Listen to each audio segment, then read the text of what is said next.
नागपूरला येऊन सोबळाची भाषा करणारे संजय राऊत यांनी मात्र आता आपली भूमिका बदललेली आहे आणि त्यांचा पक्ष हा मुंबईमध्ये सोबळावर लढेल आणि उर्वरित राज्यामध्ये हा महाविकास आघाडीचा घटक पक्ष म्हणून लढेल अशा प्रकारची भूमिका घेतलेली आहे। या संदर्भात आता काँग्रेस नेमकं काय विचार करते हे आपण जाणून घेऊया, कारण की जेव्हा नागपूरमध्ये संजय राऊत आले आणि त्यांनी सोबळाची भाषा केली होती तेव्हा काँग्रेसने देखील त्याच पद्धतीने त्यांना उत्तर दिलं होतं।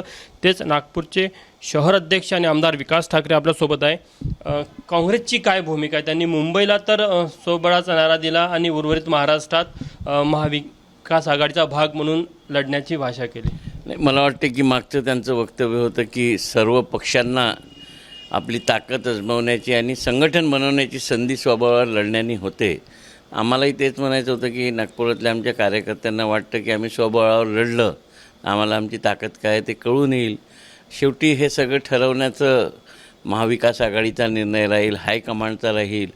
परंतु शहराध्यक्ष या नात्याने या कार्यकर्त्यांची भूमिका मला मांडावी लागते आणि मला वाटतं की आमच्या लोकांना वाटतं की नागपूरमध्ये आम्ही स्वबळावर लढावं अशी भूमिका आहे। शेवटी हायकमांड जो निर्णय घेते त्यानुसारच निवडणुका होतील, परंतु निवडणुका होण्याच्या आधी जे खालच्या स्तरावर लोक काम करतात, जनतेच्या संपर्कात असतात, पक्षाचा झेंडा घेऊन रात्रंदिवस फिरतात, अशा लोकांना वाटते की आम्हाला संधी मिळाली पाहिजे, आमच्या जागेवर दुसरा आला तर आम्हाला संधी मिळणार नाही आणि म्हणून सर्व पक्षांनी स्वबळावर लढलं।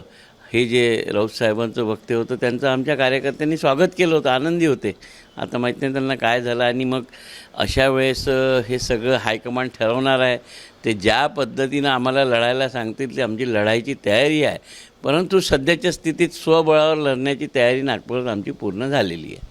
ते म्हणतात की मुंबईला आम्ही स्वबळावर लढू आणि उर्वरित राज्यामध्ये महाविकास आघाडीचा भाग, म्हणजे जिथे त्यांची चांगली मजबूत बाजी आहे तिथे ते स्वबळाचा नारा देत आहे। मला असं वाटतं की हे सगळं करत असताना जेव्हा तिन्ही पक्षाची बैठक होईल आणि यामध्ये ही चर्चा होईल, मी बोलून काही माझ्या बोलण्यानुसार होणार नाही आहे। जसं त्यांना वाटते की मुंबईत त्यांची ताकद आहे तसं इतर पक्षांनाही वाटू शकते की आमची इथे ताकद आहे, आम्ही स्वबळावर।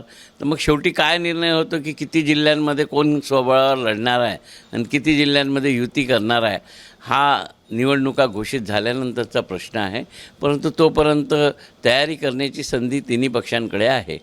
मला एक सांगा की कुठेतरी ते नागपूरला येऊन जेव्हा त्यांनी स्वबळाची भाषा केली तर एक संभ्रम कार्यकर्त्यांमध्ये निर्माण झाला होता त्यांच्या त्या वक्तव्यामुळे, किंवा महाविकास आघाडीच्या घटक पक्षासोबत चर्चा न करता परस्पर भूमिका जाहीर केली होती म्हणून? नाही, आमचे कार्यकर्ते आनंदी झाले होते।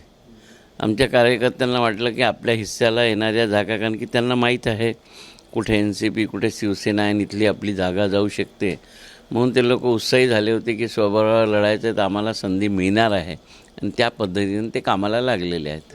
काँग्रेस पक्ष म्हणून संपूर्ण राज्यात जर का परिस्थिती वेळ आली तर स्वबळाची तयारी काँग्रेसची आहे? मला राज्याचं माहीत नाही, पण नागपूर शहराचा अध्यक्ष म्हणून या शहरात मी तयारी करून ठेवलेली आहे आणि शहरात स्वबळावर आम्ही लढू शकतो। जसं मुंबईमध्ये ठाकरे गटाची जी ताकद आहे ती बघता आणि नागपूरमध्ये काँग्रेसची ताकद बघता तुम्ही पण स्वबळाचा नारा देत आहे? नाही, आम्ही देत नाही आहे, सुरुवात त्यांच्याकडनं झाली, त्याचं आम्ही स्वागत केलं। शेवटी आताही काही ठरलेलं नाही आहे, हे सगळं तुमच्या माध्यमावर बोलण्याचाच प्रकार आहे, परंतु मला असं वाटते की जशी वेळ येईल तशी लढण्याची आमची तयारी आहे। संजय राऊताला असं वाटतं की कुठेतरी त्यांनी वक्तव्य करून चूक झाली होती, त्यांना कदाचित ती चूक लक्षात आली म्हणून त्यांनी वक्तव्य मागे घेतलं असावं? नाही, राऊतसाहेब मोठे नेते आहेत, ते बोलत असतील, त्याच्यामागे काहीतरी असेल। मला असं वाटत नाही की चूक बी केली असेल, ते बोलतात ते बरोबर बोलतात, विचार करून बोलतात, मी त्यांचा चूक केली असं कसं म्हणू शकतो? बरं, तर हे होते काँग्रेसचे शहर अध्यक्ष आणि आमदार विकास ठाकरे। त्यांचं असं म्हणणं होतं की संजय राऊत यांनी ज्या प्रकारे स्वबळाची भाषा केली होती त्यामुळे काँग्रेसचे जे नागपूरचे कार्यकर्ते होते त्यांच्यामध्ये आनंदाचं वातावरण होतं, कारण की त्यांना असं वाटत होतं की कुठेतरी कार्यकर्त्यांना या निवडणुकीच्या माध्यमातून संधी मिळेल। आता परत संजय राऊत यांनी वक्तव्य बदललं, त्यामुळे आता कार्यकर्त्याची काय भूमिका आहे हे जरी त्यांनी त्यावर भाष्य केलं नसलं तरीही मात्र वेळ आली तर नागपूरमध्ये देखील काँग्रेस स्वबळाच्या तयारीसाठी सज्ज असल्याचं विकास ठाकरे यांचं म्हणणं आहे। कॅमेरामॅन व्यंकटेश नायडूसह तुषार कोहळे, ABP माझा, नागपूर। ABP माझा, उघडा डोळे बघा नीट।